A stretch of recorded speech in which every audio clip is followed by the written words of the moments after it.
Des responsables locaux ont décrit des scènes de meurtre systématiques perpétrées par des hommes armés à Diala-Sagou et dans 2 villes environnantes du cercle de Bankas, foyer de longue date de violences djihadistes. Noum Togo, qui vit dans la principale ville de la région, a échappé au massacre. Il raconte des faits de violence systématiques contre les civils pris dans les affrontements. Ils sont venus, ils ont dit aux gens que vous n'êtes pas des musulmans, en langue peul. Ils ont dit vous n'êtes pas des musulmans. Alors donc, ils ont amené les hommes, une centaine de personnes, ils sont sortis avec eux. À 2 kilomètres, ils ont abattu les gens systématiquement. Ils sont partis avec d'autres. Nous avons découvert le lendemain de façon macabre les corps entachés. Le Mali est secoué depuis 2012 par une insurrection menée par des groupes liés à Al-Qaïda et au groupe État islamique, plongeant le pays dans la crise. Les violences qui ont débuté dans le nord se sont depuis étendues au centre et au Burkina Faso jusqu'au Niger voisin. Les civils sont souvent victimes de représailles de la part des djihadistes qui les accusent de collaborer avec l'ennemi. Depuis le début de l'année, plusieurs centaines ont perdu la vie dans ces attaques. Cédric, une fois de plus, la Katiba de Massina est accusée d'un carnage qu'elle ne revendique pas. Est-ce qu'on peut dire que ce massacre-là porte sa signature? Oui, il y a beaucoup d'éléments qui autorisent à penser que la Katiba Massina de Amadou Koufa est derrière ce massacre inédit par son ampleur, inédit par sa nature pour la Katiba Massina. La localisation géographique d'abord, nous sommes au centre de Mali, nous ne sommes plus ni au nord où c'est plutôt le groupe de soutien à l'islam et aux musulmans qui interviennent, ni plus bas dans la zone de 3 frontières où on sait que c'est d'habitude l'État islamique au Grand Sahara qui intervient. Donc il y a beaucoup d'éléments qui accréditent la thèse que ce soit la Katiba Massina qui est derrière ce massacre, inédit par son ampleur, inédit parce que nous sommes entre 135 et peut-être 150 morts. Quand on ajoute les disparus, qui sont au nombre de plusieurs dizaines aussi, on arrive à un massacre d'une très grande ampleur. Et le massacre est aussi inédit parce que jusqu'ici, la Katiba Massina s'est plutôt inscrite dans la stratégie de conquérir l'adhésion des populations. Elle a toujours épargné. Amadou Koufa a été considéré, lorsqu'il a créé le Front de libération du Massina, comme le défenseur des éleveurs peuls, comme le défenseur de la communauté, quelqu'un qui cherchait à l'adhésion des populations. Là, s'en prendre de cette façon aux populations, ça marque un changement dans sa stratégie. Beaucoup d'hypothèses sont évoquées, on parle d'une vengeance parce que ces derniers mois, ces dernières semaines, il y a eu une coopération entre les forces de l'ordre et les populations. On parle d'une opération de vengeance que la Katiba aurait cherché à faire pour punir ceux qui justement ont fourni des informations aux forces de défense et de sécurité maliennes. Mais toujours est-il que jusqu'ici, les massacres des civils étaient plus concentrés dans la zone de 3 frontières où c'est l'État islamique au Grand Sahara dont l'agenda est autre que celui de Koufa qui opérait et qui massacrait les civils. Donc, en tout cas, aujourd'hui, au regard des événements dans cette partie du Mali, il y aura un avant et un après Bankas. Alors, Fabrice, est-ce que l'opinion publique va continuer à tolérer ces massacres? La semaine dernière, on parlait de ces massacres qui ont été une sorte de machine à délégitimer les autorités au Burkina Faso. Jusqu'à quand l'opinion malienne va-t-elle les supporter? Est-ce que c'est aussi un des objectifs des terroristes de briser le moral des populations civiles qui font confiance au gouvernement?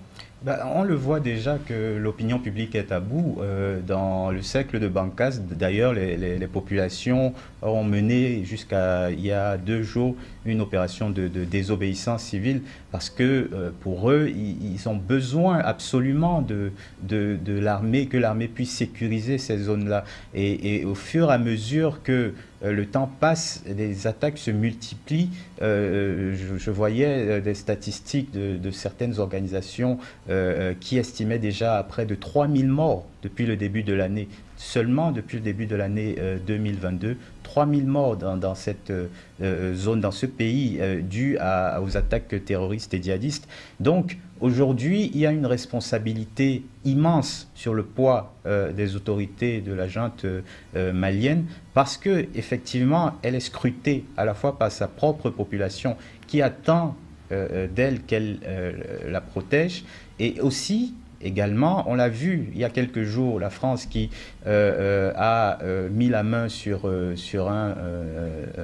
chef djihadiste à la frontière du pays. Et on le voit qu'il y a... Frontière avec le Niger. Oui, à la frontière avec le Niger, et on le voit qu'il y a des attentes assez particulières, parce que derrière ces massacres qui se multiplient, il y aura effectivement une opération de communication très forte pour montrer qu'en quelque sorte, les autorités n'y arrivent pas en l'absence de la France avec laquelle ils ont décidé de rompre les accords de défense. Donc la junte malienne est très attendue à ce niveau.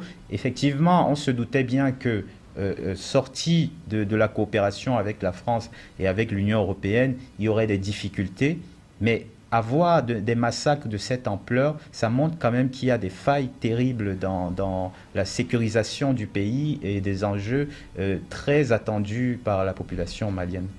Alors Bernard, on a l'impression qu'on rejoue les épisodes tragiques qu'on a connus en Algérie avec les années noires et le fameux qui tue qui, c'est-à-dire on en est arrivé à un niveau d'absurdité apparente, parce que je ne pense pas que ce soit tout à fait absurde, et de violence qui fait penser à cette période en Algérie avec des GIA qui étaient finalement mal identifiés. Est-ce que quelque part au cœur de cet enjeu géopolitique qu'est le Mali, on peut considérer que finalement tout le monde peut être à la base d'un carnage qui fait parler de lui et qui suscite l'indignation et la peur? On n'est pas dans l'absurdité par rapport à ce que veulent faire des gens comme Koufa, parce que ce que fait Koufa en ce moment, ce qu'ont fait d'autres, tu parles de l'Algérie, on pourrait parler de la Somalie, on pourrait parler de l'Afghanistan, on pourrait parler de l'Irak, on pourrait parler de tous ces pays où les mouvements irrédentistes, qui se fassent appeler djihadistes, etc., sont des mouvements pour tenir les populations, la terreur est l'arme de base. Et là, on a eu les problèmes avec la France, le groupe Wagner au Mali. Mais le groupe Wagner ou pas le groupe Wagner, parce que les Maliens ne le reconnaissent pas. On va dire les Russes. Les Russes, pour être plus œcuménique. Mais prenons l'Afghanistan. En Afghanistan, il y a eu les Russes. À l'époque, ils étaient encore soviétiques. Après, il y a eu les Américains. On a aidé avec les Britanniques, les Américains. Il y a eu jusqu'à plusieurs dizaines de milliers d'hommes en Afghanistan, et on est parti, en particulier Biden a fait une retraite totalement délirante en août de l'an dernier, en laissant des milliards de matériel aux mains des talibans, et au bout de 20 ans de guerre, il y a eu des milliers de morts de tous les côtés, et les talibans ont repris leur position initiale. Et là, on a l'impression qu'au Mali, un massacre de plus, on va dire la semaine prochaine s'il y a encore un massacre, qui sera plus important que celui de la semaine dernière, plus important que celui qu'il y a eu au Burkina très récemment, et puis ça descendra un jour sur le nord de la Côte d'Ivoire, où pour l'instant c'est 10 ou 12, et puis un matin il y aura la moitié de Tengrela qui va sauter. Donc tant qu'on n'aura pas pris la mesure générale au niveau international, comment des petits groupes armés comme ça, je le disais l'autre fois, des gens qui utilisent du matériel de guerre qui vaut des sommes folles, dans un monde où les gens n'ont pas d'argent. D'où vient cet argent pour que ces gens soient organisés comme ça? Comment ont-ils la capacité de venir, de tuer, de disparaître? Alors qu'on nous dit aujourd'hui qu'avec des drones et des satellites, on voit un type en train d'écrire au stylo-bille dans le désert. Et on ne peut pas trouver ces gens-là. Donc il y a quelque chose quelque part qu'il faudra expliquer à l'opinion publique, parce que moi, j'ai beaucoup de mal à penser, à imaginer que tout ça, ça vient de nulle part. C'est pas possible. Je pense que, comme tu l'as bien dit, et Fabrice en a parlé, on ne peut pas ne pas tenir compte du contexte dans lequel le massacre intervient.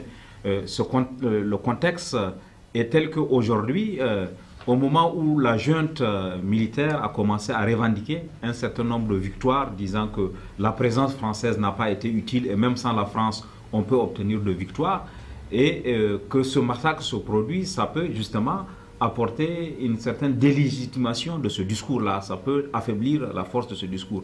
L'autre élément de contexte, à mon avis, important, c'est aussi le retrait du Mali du G5 Sahel. Les Maliens se sont retirés du G5 Sahel en disant que nous serons capables, même sans le G5, même sans la coopération avec les autres, de pouvoir nous en sortir.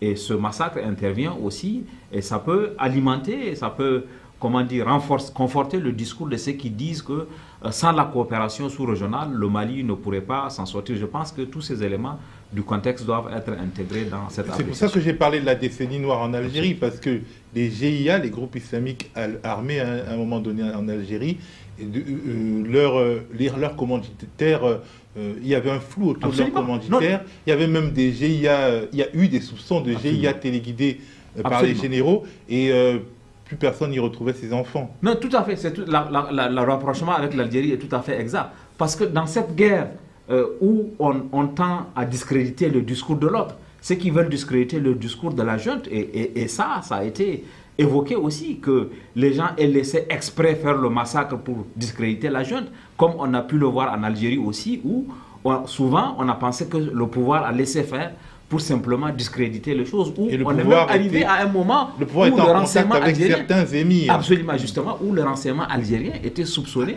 de laisser faire pour justement pour pouvoir discréditer les autres mouvements dans le cadre de la manipulation. Ce n'est pas totalement exclu, parce que là aussi, c'est aussi ça l'histoire du terrorisme. C'est aussi ça la guerre qu'il y a, la guerre informationnelle qu'il y a aujourd'hui dans cette partie. Mais aujourd'hui, ça dessert l'armée malienne, ce qui se passe. Est-ce qu'on peut penser que les autorités laisseraient faire? Non, on ne parle pas forcément d'armée malienne. Les autorités maliennes, justement, plusieurs... il y a des gens qui ont intérêt à décrédibiliser le discours des autorités maliennes. Ces gens, peut-être qu'ils auraient pu voir le mouvement venir et ils n'ont rien dit pour justement accréditer. C'est quelque chose, à mon avis, qui en fait, des mouvements terroristes dans l'histoire récente en Afrique du Nord comme en Afrique subsaharienne, ce sont des mouvements qui ont des connexions. Et par exemple, on se souvient que Boko Haram, au départ, avait des connexions avec certaines élites du Nord Nigeria qui ont joué. Après, et bien entendu, les mouvements terroristes finissent par dépasser ceux qui pensent les instrumentaliser.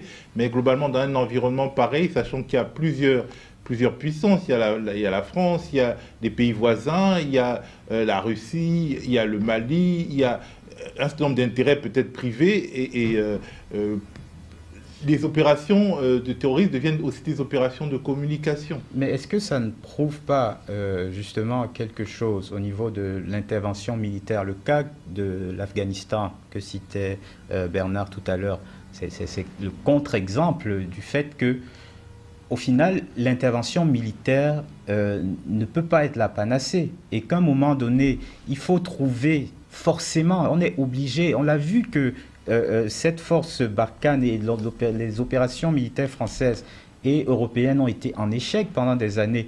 Donc aujourd'hui, on est obligé de trouver un compromis plus dans la négociation, dans le dialogue et dans la compréhension des enjeux communautaires aussi. Justement, en fait, si le gouvernement malien, le gouvernement de transition malien veut négocier avec Amadou Koufa, par exemple, qu'est-ce qu'il y a à négocier avec lui? Qu'est-ce qu'il veut? Oui, ça c'est toute la question. Les partisans de la discussion avec Koufa et Iyad, qui sont des Maliens, disent que il faut d'abord convenir du principe de négociation, ensuite on mettra un contenu. Les gens disent plutôt que négocier, on va dialoguer. Dialoguer pour dire qu'est-ce que vous voulez en réalité. Et la démarche n'est pas inintelligente, parce que ce qui s'est passé ces dernières années, c'est que comme la situation sécuritaire, Fabrice l'a si bien dit, à juste raison, ne s'est pas améliorée, et les populations ont perdu espoir d'être protégées par l'intervention internationale et les forces régulières. Elles ont commencé elles-mêmes à négocier des accords locaux avec les groupes djihadistes, en se disant, mais puisque, bon, militairement, on n'y arrive pas, nous, on va parler avec les djihadistes pour savoir ce qu'ils veulent. Et il y a eu des accords locaux au Mali, où les gens, les groupes ont dit, nous ne voulons pas, par exemple, que les femmes continuent à travailler. Et ils ont dit dans certains villages. Et les villageois ont dit, c'est ça votre revendication. Nous, en contrepartie, ce qu'on vous demande, c'est pouvoir tenir nos marchés hebdomadaires, qui sont les lieux de vente, les lieux d'achat, qui sont notre espace de vie. Et qu'on puisse aller au champ pour faire nos cultures. Est-ce que vous êtes d'accord? Oui, nous sommes d'accord. Et puis, il y a eu des accords comme ça. Donc, et aujourd'hui, c'est cette... comment les gens veulent amplifier en disant qu'il faut discuter avec Koufa, veulent amplifier, veulent voir. Maintenant, l'exemple que tu as donné, les bras nous en tombent aussi. Oui, c'est négocier avec des gens qui ne veulent pas que les femmes travaillent, ce n'est pas possible.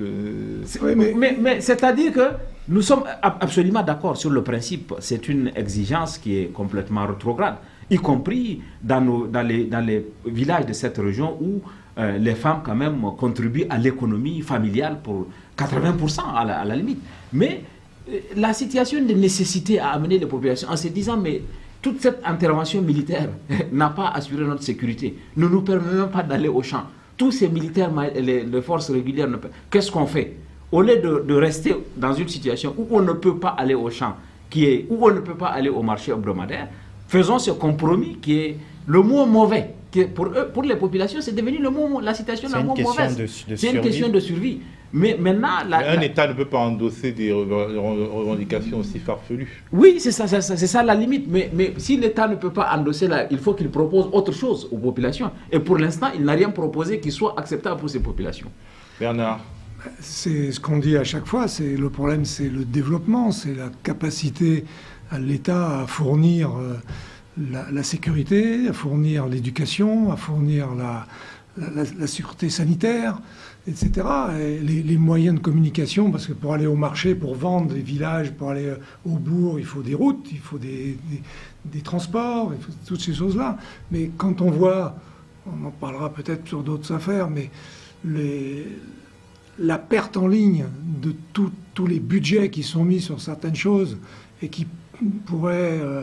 un dixième de ce qu'ils représentent, faire des routes, des écoles, des ponts, etc., on n'en sortira jamais, parce que de l'autre côté arrivent des gens qui n'ont aucune limite, la vie humaine n'a aucun poids, et qui disent, nous, là on est au milieu du désert, on est dans des petites zones reculées, le monde peut tourner dans tous les sens, les gens vont se promener dans Bamako avec des iPhones ou avoir Internet, mais dans ces villages-là, ils sont restés... 1000 ans en arrière. S'ils ont pas. Est-ce que ce n'est pas un problème, finalement, un problème de police? Parce que, effectivement, si c'est l'armée qui intervient dans des endroits, quand l'armée se retire, en fait, les terroristes peuvent aller punir ceux qui ont collaboré avec l'armée. Est-ce qu'il n'y a pas un problème de police, un problème même des îlotiers, c'est-à-dire une capacité de démultiplier, parce qu'on dit que la réponse n'est pas toujours sécuritaire, mais est-ce qu'il ne faut pas passer par une capacité de démultiplier les forces de sécurité, de créer une sorte de police locale un peu partout, pour éviter que des paysans désarmés soient les otages de terroristes? Police, tu en parles, mais police, c'est le mot qui vient du grec police, qui veut dire la cité, et c'est la vie ensemble. Le problème de police dans une petite ville du centre du Mali, c'est le problème de police dans un quartier au Val-Fouré à Mantes-la-Jolie, ou dans un quartier du Bronx à New York, etc. Avec quelques différences quand même, parce que... Non, mais le principe de base est le même. C'est la sécurité des gens mais les territoires et la possibilité de vivre ensemble. Les territoires ne sont pas les mêmes. Quels que soient les territoires, il y a des choses basiques, parce que nous avons en face de nous des êtres humains. Ce sont des êtres humains avec d'autres êtres humains. Je comprends, je ne suis pas en désaccord avec ça. Je dis que la constitution géographique... Bien entendu qu'il faut s'adapter. Le Val-Fouré, c'est pas... on en revient au développement. Mais globalement, dans une forme ou d'une autre, peut-être que ce sont des formes à inventer, est-ce que le problème n'est pas un problème justement de police, de personnes qui peuvent répondre à des terroristes? Absolument, la question est absolument pertinente. C'est-à-dire que aujourd'hui, le sentiment général, c'est que le type de réponse militaire et sécuritaire qui a été apporté au Sahel a échoué. Mais s'il a échoué, c'est en partie parce qu'il n'était pas adapté aussi. La lutte contre le terrorisme n'est pas une opération purement militaire, c'est une opération policière, une opération de renseignement. Quand on prend des exemples emblématiques comme Moura, ce qui s'est passé à Moura où on soupçonne l'armée malienne d'avoir massacré, c'est que l'armée n'a pas su faire le tri entre les terroristes qui étaient effectivement présents dans la ville et les non-terroristes. Parce qu'elle ne sait pas le faire. Si les spécialistes, les gens qui sont formés pour ça, les policiers qui sont dans le renseignement, peuvent distinguer le voisin qui est terroriste et de l'autre voisin qui n'est pas terroriste. Mais comme on ne sait pas le faire, voilà, on a tué tout le monde presque en même temps. Effectivement, ça pose le problème de la nature de la réponse sécuritaire qui est apportée, qui a besoin du renseignement, qui a besoin des spécialistes, de moyens aussi, qui a besoin de moyens ça se finance, pour pouvoir distinguer tout ça.